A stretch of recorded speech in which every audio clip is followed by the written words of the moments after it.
नमस्कार, मैं Himanshi Kashyap ENI live में आपका स्वागत करती हूं। आप देख रहे हैं मेरे साथ खबरें फटाफट।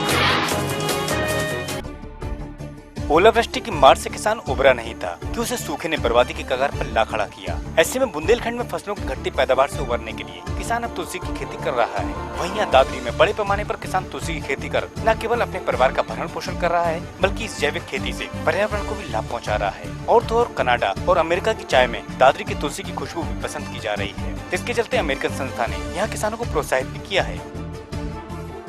This is where walking our talk.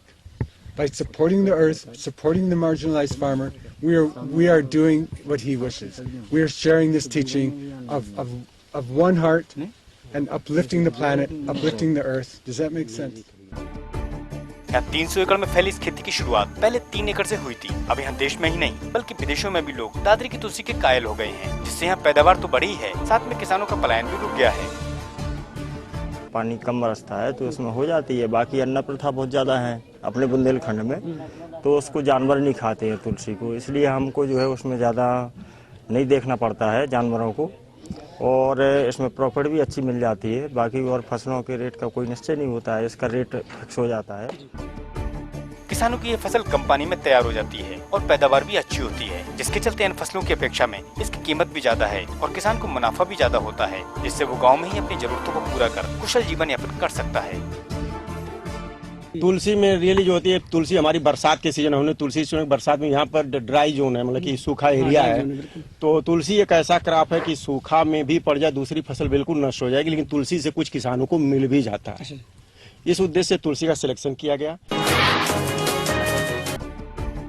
किसानों को जहां सरकार सूखा राहत में मदद देने की कोशिश कर रही है, वहीं लेखपाल हैं कि किसानों का खून चूसने पर तुले हुए हैं। ताजा मामला कन्नौज में सामने आया, जहां लेखपाल रंगे हाथों रिश्वत लेते हुए धरा गया। वहीं अब वो अपनी सफाई देकर उल्टा ग्रामीणों पर रुपए देने का आरोप लगा रहा है।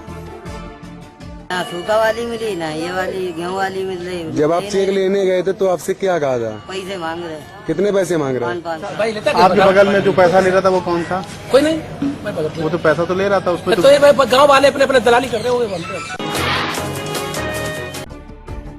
शामली के कैराना में बच्चों के साथ बकरियों को भी सत्तू का वितरण किया जाता है। वहीं यहाँ आंगनबाड़ी कार्यकर्त्री कहती हैं कि यहाँ तो ऐसा ही चलता है और मजे से यहाँ बकरियाँ बोरों में मुंह डालकर इन सब का सेवन करती हैं। वहीं सबको लेकर कार्यक्रम अधिकारी से बात की तो उन्होंने जांच कराकर दोषियों के खिलाफ कार्रवाई की बात को भी कहा है। ये बकरियाँ हमारा नाम है क्योंकि बच्चों को पढ़ने का स्थान है और आंगनबाड़ी का स्थान है, तो रोकथाम उनको करनी चाहिए थी। तो इस बारे में हम कार्रवाई करेंगे, हेडमास्टर साहब पूछताछ करेंगे, आंगनबाड़ी से पूछताछ करेंगे बकरियाँ क्यों घूम रही है।